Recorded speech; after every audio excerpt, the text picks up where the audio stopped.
Result মই মোৰ মামাৰ ঘৰত আছিলোঁ, বিহু খাব গৈছিলোঁ, তাতে পালোঁ আৰু ৰিজাল্টটো পাই বহুত ভাল লাগিছে।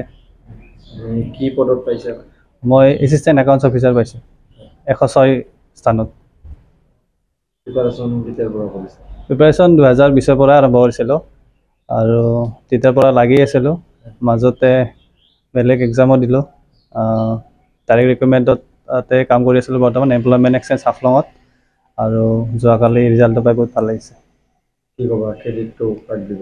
ক্ৰেডিট মোৰ পৰিয়াল আৰু লগতে মোৰ শুভাকাংক্ষী, মোৰ বন্ধুবিলাক, যিবিলাকে মোৰ মানে নিগেটিভ সময়ত মোৰ বহুত সহায় কৰিছে, তেওঁলোককে দিম।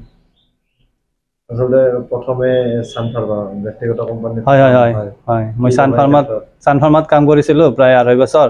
তাৰপিছত এই চিভিল ছাৰ্ভিচৰ পৰীক্ষাৰ প্ৰিপাৰেশ্যন কৰিম বুলিয়ে তাৰ পৰা ৰিজাইন কৰিলোঁ আৰু ভাবিছোঁ মই যে আমাৰ দক্ষিণ কামৰূপৰ ল'ৰা ছোৱালীবিলাক চিভিল ছাৰ্ভিচৰ প্ৰতি বেছি দেখা নাযায়, তেওঁ আকৃষ্ট। মই ভাবোঁ আমাৰ নতুন উঠি অহা ল'ৰা ছোৱালীবিলাকে চিভিল ছাৰ্ভিচৰ প্ৰতি আগ্ৰহ দেখাব লাগে।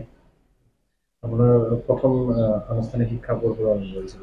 মই স্কুলীয়া শিক্ষা শংকৰদেৱ শিশু নিকেতন পলাশবাৰীৰ পৰা কৰিছোঁ আৰু তাৰপাছত হায়াৰ ছেকেণ্ডাৰী দক্ষিণ কামৰূপ মহাবিদ্যালয়ৰ পৰা কৰিলোঁ। ইয়াৰ পিছত ইঞ্জিনিয়াৰিং কৰিলোঁ নিজ মিৰ্জাৰ পৰা।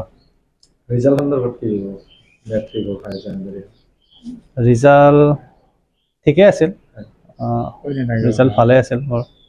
বাকী স্কুলীয়া আৰু কলেজ লাইফতো ঠিক ভালেই ৰিজাল্ট আছিল। এতিয়া বৰ্তমান বহু ল'ৰা ছোৱালীয়ে এই যি প্ৰতিযোগিতামূলক যি পৰীক্ষা, এই পৰীক্ষাৰ বাবে বহুতে চেষ্টা কৰিছে, কিন্তু গৈ গৈ এটা বা দুটাতে তেখেতসকল বিফল হয়, পিছত তেখেতসকলে এৰি দিয়ে। এইটোৰ ক্ষেত্ৰত আপুনি কিবা? হয়, সেইটো মই ভাবোঁ যে মই যোৱাবাৰ কৃতকাৰ্য হোৱা নাছিলোঁ, মেইনছ ক্লিয়াৰ হোৱা নাছিল, কিন্তু মই ভাবোঁ লাগি থাকিলে মই ভাবোঁ কৃতকাৰ্যতা হ'বই। মই ভাবোঁ ময়ো বহুত আৰম্ভণিৰ ষ্টেজত বহুত অকৃতকাৰ্য হৈছোঁ। UPSC ময়ো দিছিলোঁ, UPSCটো কৃতকাৰ্য বৰ্তমানলৈকে হোৱা নাই। এইটো মোৰ নেক্সট টাৰ্গেট বুলি ভাবিছোঁ আৰু মই ভাবোঁ সকলোৱে যদি এটা লক্ষ্য এটা লৈ যদি আগবাঢ়ি যায়, মই ভাবোঁ কৃতকাৰ্য হ'বই। ভালে লাগিছে, আনন্দ লাগিছে, ভালে লাগিছে। কেনেদৰে কষ্ট কৰা দেখিছিল আপুনি?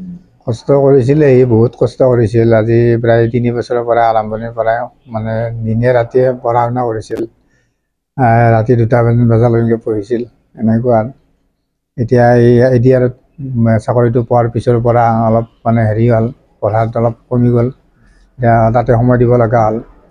তাৰপিছত আনফালে আৰু মাকৰো মানে কণ্ডিশ্যনটো অসুখ, সেইকাৰণে আৰু মাকৰ লগতো কিছু সময় দিব লাগে, সেইকাৰণে হেৰি হৈ আছে আৰু তাৰপিছতো কৰি থাকে, পঢ়ি থাকে।